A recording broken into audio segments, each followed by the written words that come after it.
माता धारी देवी 7 भाइयों की इकलौती बहन थी। माता धारी देवी अपने सातों भाइयों से बहुत प्यार करती थी। वह उनके लिए खुद खाना बनाती थी और उनकी खूब सेवा करती थी। उस समय माँ धारी देवी केवल 7 साल की थी, लेकिन एक बार भाइयों को पता चला कि उनकी बहन के ग्रह उन भाइयों के लिए खराब हैं, तो उनके भाई उनसे नफरत करने लगे। वह बचपन में माता धारी देवी को पसंद नहीं करते थे, क्योंकि माँ धारी देवी का रंग बचपन से ही सांवला था। परंतु माँ धारी देवी अपने 7 भाइयों को ही अपना सब कुछ मानती थी, क्योंकि उनके माता पिता की मृत्यु के बाद से ही धारी देवी का लालन पोषण भाइयों के हाथों से ही हुआ था और माँ धारी देवी के लिए भाई ही सब कुछ थे। धीरे धीरे भाइयों की माँ धारी देवी के लिए नफरत बढ़ने लगी, लेकिन एक समय ऐसा आया कि माँ धारी देवी के 5 भाइयों की एक एक करके मौत हो गई और केवल 2 शादीशुदा भाई ही बचे थे। उन दोनों भाइयों को भी काफ़ी परेशानियां आने लगी। अब दोनों भाइयों को लगा कि कहीं हमारे 5 भाइयों की मौत हमारी बहन के हमारे प्रति खराब ग्रह के कारण तो नहीं हुई, क्योंकि उन्हें बचपन में ही पता चला था कि हमारी बहन के ग्रह हमारे लिए खराब हैं। अब दोनों भाई डरने लगे कि कहीं अब हमारी बारी तो नहीं है, और उन दोनों भाइयों ने सोचा कि हम अपनी बहन को ही मार देते हैं। उन दोनों भाइयों ने अपनी अपनी पत्नियों को इस बारे में बताया। उनकी पत्नियों ने भी उन्हें बहन को मारने की सलाह दी और उन दोनों भाइयों ने ऐसा ही किया। उन्होंने माँ धारी देवी जब 13 साल की थी तब उनका सिर उनके धड़ से अलग कर दिया और उनके मृत शरीर को रातों रात नदी में बहा दिया और माँ धारी देवी का सिर बहते बहते कल्यासौण के धारी नामक गांव तक आ पहुंचा। सुबह सुबह धारी गांव का एक आदमी नदी के किनारे कपड़े धो रहा था। तब आदमी ने देखा कि कोई लड़की बह रही है। उस आदमी ने लड़की को बचाना चाहा, लेकिन नदी में बहुत पानी था और वह डर कर नहीं गया।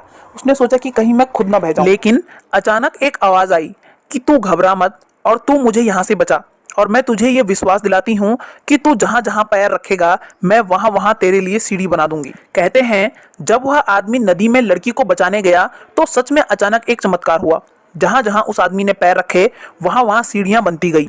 कुछ समय पहले तक यह सीढ़ियां वहां पर दिखाई देती थी, और जब उस आदमी ने उस कटे हुए सिर को लड़की समझकर उठाया तो वह आदमी घबरा गया।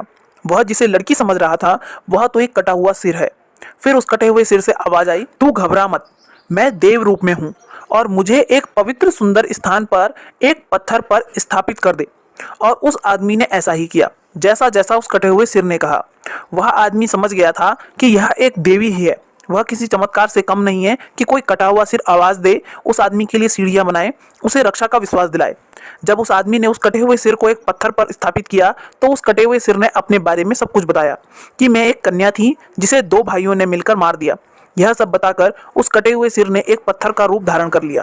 तब से उस पत्थर की वहां पर पूजा की जाती है और वहां पर एक सुंदर धारी देवी का मंदिर भी बनाया गया था। दोस्तों, यह माता धारी देवी का पुराना मंदिर है जो आप ये स्क्रीन पर देख रहे हैं। पहले ये ऐसा था और अब ऐसा है।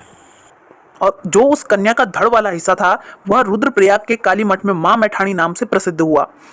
यहाँ पर भी माँ का सुंदर मंदिर है और इस मंदिर को बदन वाला हिस्सा भी कहा जाता है।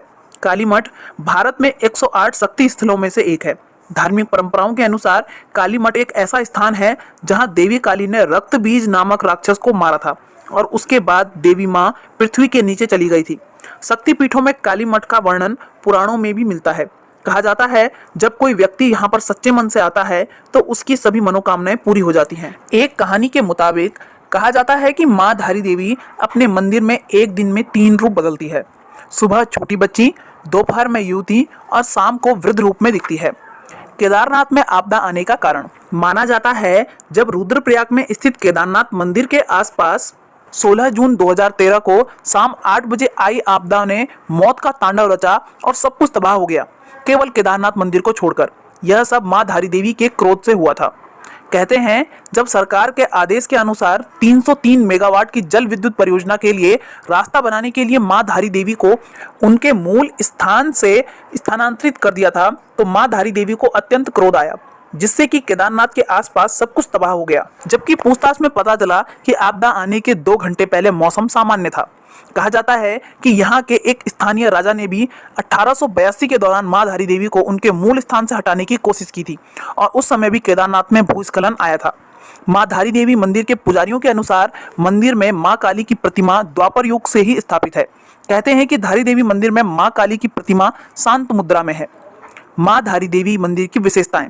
धारी देवी मंदिर में माँ धारी देवी एक पूरे दिन में अपने 3 रूप बदलती है। यहाँ पर नवरात्रों में विशेष पूजा आयोजित की जाती है।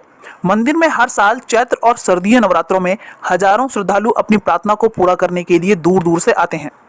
माँ धारी देवी